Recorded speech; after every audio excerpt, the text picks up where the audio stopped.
So guys, meron tayong ano dito, ginawang DIY foaming machine. Yan. Giveaway nga pala yung mga pyesa nito, pinili natin sa online. Lahat yan. Tapos yung iba sa hardware. Yan. Pinibitan natin ng water pump. Tapos, input. Out niya ay ito. Pinibitan natin ng ano, one-way flow check valve. Yan, one-way flow check valve. Para di bumalik yung ano, hindi makasira ng ating pump, water pump. Tapos kinabitan din natin ng check valve yung air pump. Ito air pump. Ito yung timer natin, bendo machine. Tapos ito yung watt power supply, input to 20 volts, tapos output is DC 12 volts.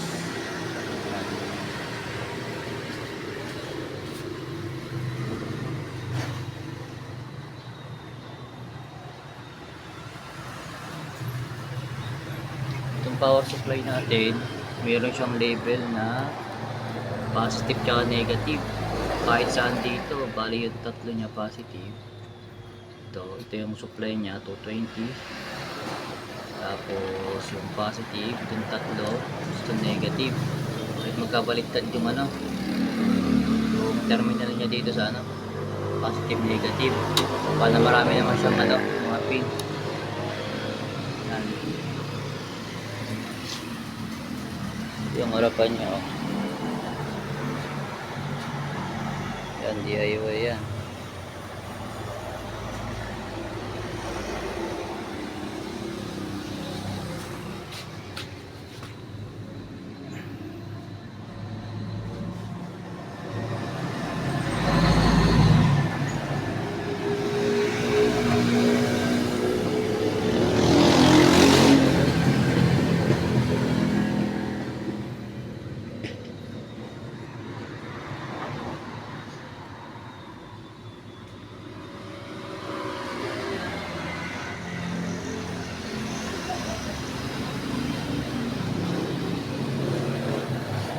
So,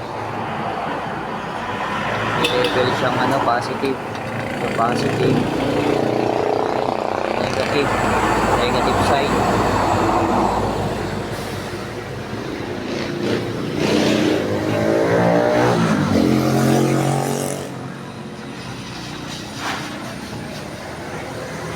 Nagulo ko na lang ng ano, ng 5 pesos dito. Magkakaroon ng supply na 220 dito, pupunta sa power supply. So pupunta sa power supply 220, output ng power supply 12 volts DC, pupunta sa ating air pump tsaka ano, water pump. Mag-a-adjust tayo ng sabon pa water. Ito pwede natin i-adjust dito. Yun, nalagyan ko na siya ng ano, pointer para naka-calibrate na siya.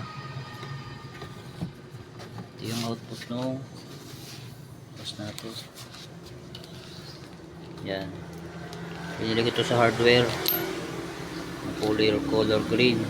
Tapos itong yellow, ito ay galing dun sa isang set ng ano, dito.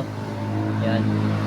Isang set yan. Bali kasama to. Bali kaysa naman hindi magamit, ano na lang, dinugtog ko na lang dito para magamit siya. Tapos yung ating sabon, ito in-order ko dito sa online. Sa online yan, car wash shampoo with wax. Bali may wax na to. Bali lahat to ay in-order ko sa online. Yung mga pyesa na yan, power supply cord, vendor machine, air pump, and water pump. Gate. Yan, check valve. One flow check valve. Tsaka itong ano, adjuster nya. Guys.